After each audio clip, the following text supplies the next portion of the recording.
Well, I want to talk about Shelly and Fraser-Pryce because she was a candidate for athlete of the meet and would be a good candidate for athlete of the year. She does another 10-6, Jordan, 10.67 in this race, coming off a remarkable run in the Diamond League where she ran another 10-6 on Saturday. She's run faster times before last year, right? She ran the 10-6, she ran the 10-63. But this season overall, I think is better. First of all, she got the gold in the 100. She didn't last year. And now she's gone under 10.7 seconds 5 times in 2022. 5 times she's It's a run lot. either 10.66 or 10.67. And she's not done. So maybe we'll see a 10.63 or maybe we'll see a 10.60. But I think you could say this is her best season ever in the 100. And you could say it with a lot of confidence because of the gold medal and just the consistency of the times.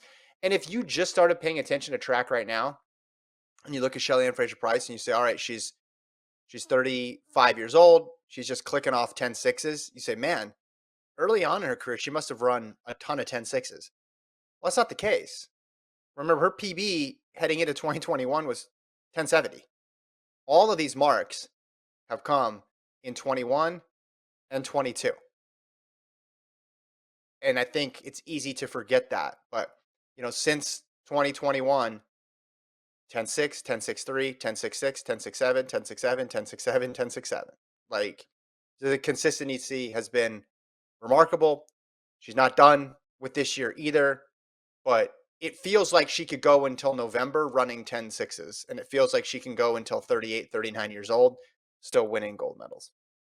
What year did she have her baby? That was 17. Let me look. Colt, you got the let's see, what was she off? Yeah, she didn't compete at all in 17. 17. Mhm. So it's very far removed from that too. Like it is very I mean, there's just certain athletes out there. I mean, I kind of compared her to Tom Brady. There are certain athletes out there that find a way to just do the unusual, which is typically you decline over time.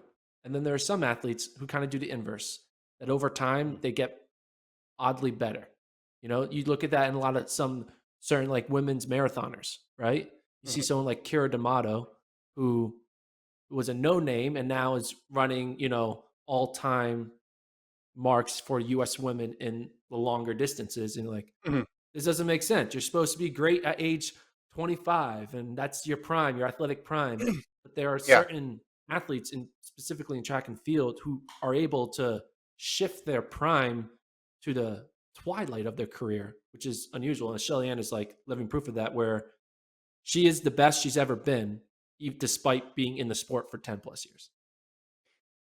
Yeah, a couple things. One, um, her 2021 was really good too. It just was overshadowed by Elaine Thompson Hurrah's Yeah. being an all timer.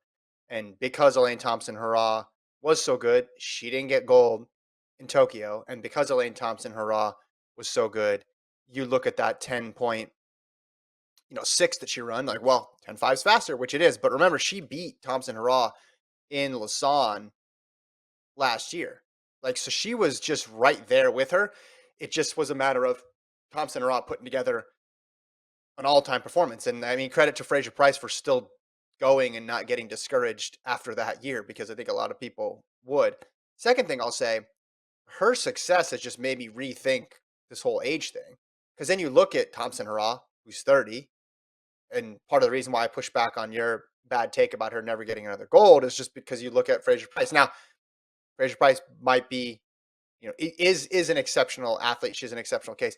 But then even look at someone like Sherika Jackson, who rolled through another 200 today, 28 years old. Years past, people would probably, okay, that's, you know, this is going to be the peak. But I remember watching Doha 2019, and there was kind of a feeling of, oh man, I can't believe Fraser-Pryce did it again. And now we're 3 years past that, and she's still does it. And it's not as if she's just popping up out of nowhere and performing in a championship and that's it.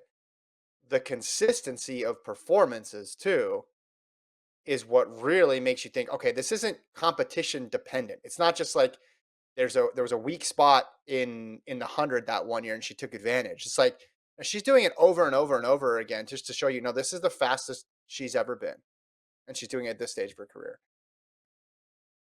Yeah, it's unreal. I mean, I was reacting like this literally 48 hours ago after her 10-6 in Poland. Now she's just like, oh, I'm going to do it again. I still think Yeah, I predicted that she's going to give us one more. I think both Sharika Jackson and Shelly-Ann are both going to give us one more big moment. I think we still have yet to see the this year. one last big moment from Shelly-Ann This year you're talking about, or this year. ever? Yeah, Oh, yeah, this yeah, year. yeah.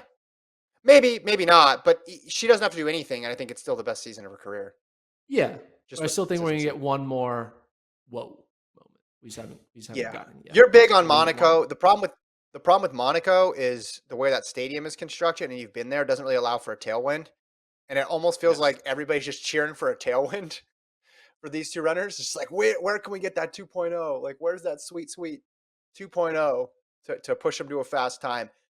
Monaco obviously is quick, usually for distances, though. I mean, there's been some fast sprint times over the years, too, just because of how many quality athletes are there. But the lack of the following wind, I think, takes a little bit out of it. But, you know, again, she doesn't need to do anything else. And just winning these races by such huge margins and being able just to clock in at 10-6 every single time she steps on the track now is just, again, you didn't think it was going to be possible a couple of years ago. But yeah, Here we are. we'll see. We'll see. Yeah. Yeah. I mean, again, and it makes you not want to take anything off the table because that's my feeling about Monaco and the Monaco track. But all Fraser-Pryce seems to be able to do this year is just run 10-6. Like that's all she does, just time after time after time. And maybe she'll outdo it again. I don't know. It's something to behold, the level of consistency. Um, you want to jump to the men's 100? Yeah, let's do it. I will say, while you were doing your end of your Shelly-Ann speech, I was in real Good time speech. uploading um, last two of the races onto YouTube. So if you guys haven't seen the That's final great. 200 meters, you can watch them dual screen with us on YouTube. Anyway, That's great. Thank you for bringing that up and I telling just want to people. let you know I'm Yeah. a dual threat, podcaster. I can upload and I can You should have been pretend to listening listen to to what I you at was the same saying. time. No, you should have been. I was saying some really important things.